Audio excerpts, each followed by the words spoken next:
Hey, what up, guys?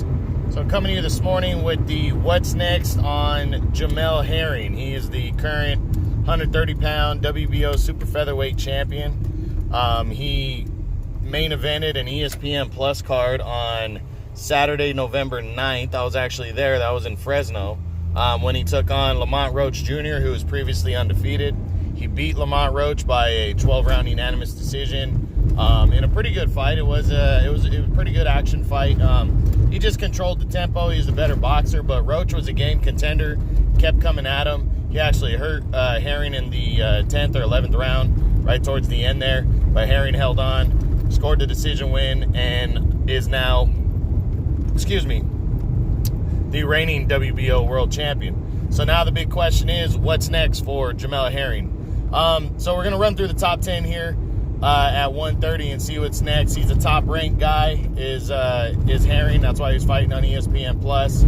He's a southpaw, so kind of has that style, that slick style that some guys might, avoid. But we're going to see what the options could be next. We'll start with number 1, and that's WBC champion Miguel Berchelt. Also a top-ranked guy. Berchelt, ever since Herring looked as good as he did in winning the world title against Masayuki Ito earlier this year, Berchelt has backed off of a possible unification talk with him, and I just don't see Berchelt wanting this fight next. Berchelt has a big option, and it's going to become a mandatory option.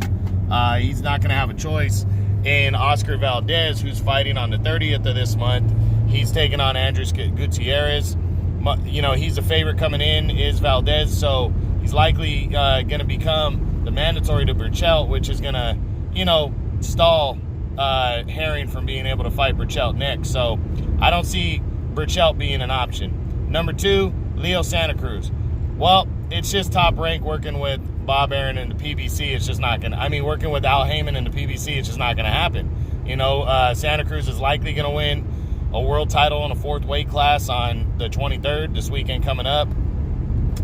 But that's not going to infuse a title fight right here. Plus, this is the kind of guy that Santa Cruz usually avoids as a slick boxer and everything. So, yeah, this fight ain't happening next for Herring. Number 3, Oscar Valdez. Well, he's another top-ranked guy, but Valdez is moving himself in line to become the WBC mandatory to face Miguel Berchelt. So, maybe this is a fight down the road, but it's not a fight that's going to happen next. So, this fight will not happen next for Herring. Number 4 is... drawing a blank. It's Joseph Diaz Jr. Diaz fights for Golden Boy.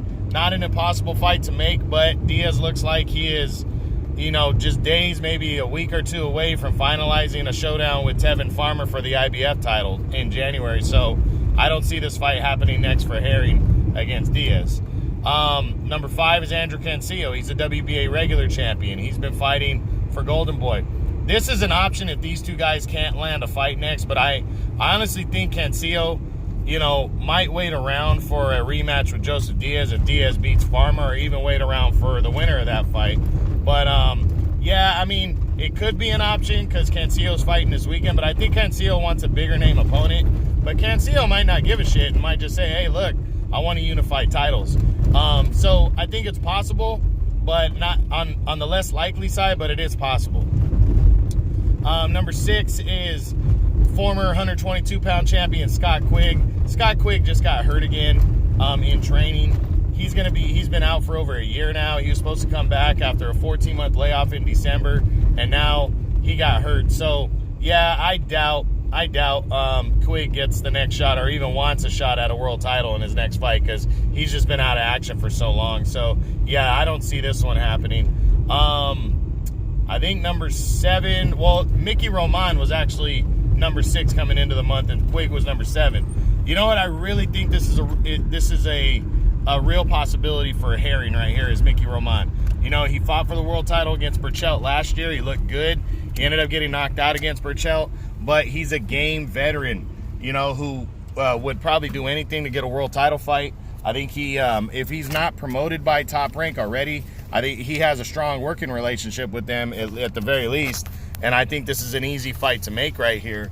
And, it would just be if Roman would fight a guy like Herring, but why not? He's kind of in the twilight of his career. Maybe, he tries to go after one of the other guys, but they all seem to be taken. So why not take a chance at another world title shot? Roman's a veteran, so I would like to see it. I think this fight does have some legs to it, and it could happen if both sides push for it hard enough.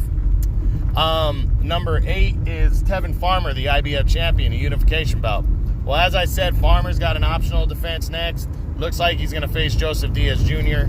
in January, late January, so I just don't see this one happening next as much as I would like.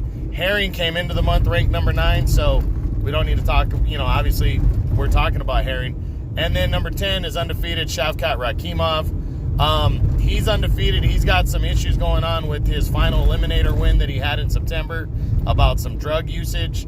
The IBF is trying to sort that out right now, but even if they do sort it out and it turns out good for Rakhimov, he's in line to fight the winner of Diaz and Farmer. He's the mandatory right now, so I don't think he takes a chance at facing a guy like Herring, who's less of a name than those two guys. So, Herring, though, is moving up the ladder. If he becomes a guy that's avoided, that still makes him a big name. He just, the good thing about that, though, is Bob Arum is going to keep him active no matter what.